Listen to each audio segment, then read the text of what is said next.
Bonjour Monsieur Alain Geoffrey, merci de nous accorder cette interview. Vous êtes spécialiste de l'art campanaire, Oui. donc c'est par la culture que vous avez noué une amitié avec la Chine. Quelle est donc votre histoire? J'ai découvert la Chine, ça ne me rajeunit pas, en 1995. J'ai reçu un coup de téléphone de l'ambassade de Chine à Paris parce que je venais de créer un musée sur le bronze et sur les cloches. Et au même moment, à Pékin, il y avait l'idée de restaurer le temple de la Grande Cloche, l'idée d'en faire aussi, enfin de développer l'idée du musée. Et donc j'ai été appelé par l'ambassade chinoise. On me dit, mais est-ce que vous connaissez la Chine? J'ai dit non, jamais je ne suis allé en Chine. Est-ce que vous voudriez y aller? Alors pour ne rien vous cacher, j'ai cru que c'était des amis qui me faisaient une blague au début. Puis quand j'ai compris que c'était sérieux, j'ai dit oh oui, moi je veux vraiment venir. Et donc très gentiment, on m'a dit, mais qu'est-ce que vous voudriez voir? Donc j'ai dit, je voudrais voir la mère de toutes les cloches, c'est-à-dire la grande cloche qui est à Pékin. Et puis bien sûr, je voudrais voir le carillon au musée de Wuhan. Je voudrais voir la 8e merveille du monde. Et c'est comme ça que... Et après, je n'ai plus jamais quitté la Chine. Voilà. L'Association pour l'amitié du peuple chinois avec l'étranger m'avait demandé, parce qu'on se connaît maintenant depuis longtemps, si je pouvais leur trouver une ville qui reçoivent le Festival des Lanternes. Et je pense que les amis chinois ont été très surpris que je propose non pas Lyon ou Nantes ou Toulouse, mais que je propose une ville de 8000 habitants, c'est-à-dire un village pour vous. C'est-à-dire un village pour vous. Il y avait un très beau lieu, un très beau parc fermé, classé monument historique chez nous, enfin en France, à Gaillac.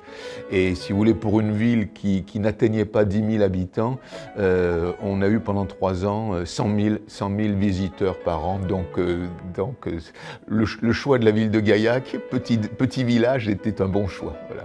Cette fois-ci, vous êtes venu à Dohuang pour participer au forum Le dialogue entre les anciennes civilisations en marge de l'exposition culturelle internationale sur la route de la soie. Donc, qu'est-ce qui vous attire le plus pendant ce voyage?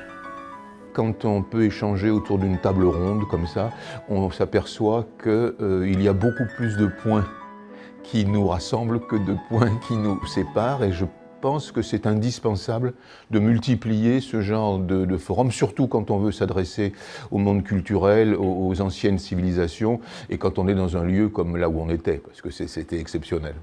Pour quelqu'un comme moi qui a passé toute sa vie dans le patrimoine, hein, qu'il soit matériel ou immatériel, bien sûr ce sont les grottes de Mogao qui m'ont enthousiasmé. Vraiment, c'est parce que c'est un chef-d'œuvre pour l'humanité. Voilà, c'est pas seulement pour la Chine. Je trouve que c'est vraiment pour l'humanité qu'on ait pu préserver et que bon, alors il y a eu des destructions bien sûr, mais c'est d'une telle richesse. D'ailleurs la première chose que j'ai faite quand je suis arrivé, c'est de demander à la guide qui nous expliquait, bon, voilà, il y a 300 grottes, mais on en ouvre 60, mais vous n'en verrez que 5. Donc la première question que j'ai posée, je lui ai dit, bon, alors, est-ce qu'on peut prendre rendez-vous à un autre moment, l'année prochaine, mais pour qu'on puisse en voir plus? Voilà, elle m'a dit, oui, voilà. Parce que il faudrait, enfin, moi je pense que j'aurais bien passé une semaine, vous voyez, bien une semaine dans les grottes. La Chine et la France sont tous très fiers de leur propre culture.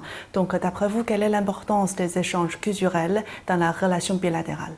Mais je pense que la France a plus de possibilités dans plein de domaines de comprendre la Chine, son régime, ses évolutions que d'autres pays européens. Nous avons 2 cultures et 2 civilisations, la française et la chinoise, qui sont des cultures qui passent par l'écrit, qui passent par le livre, qui passent par le texte. Et ça fait une grande différence dans l'histoire des civilisations, quand tout d'un coup on laisse une trace. Tous les projets politiques et les projets économiques passent par la culture.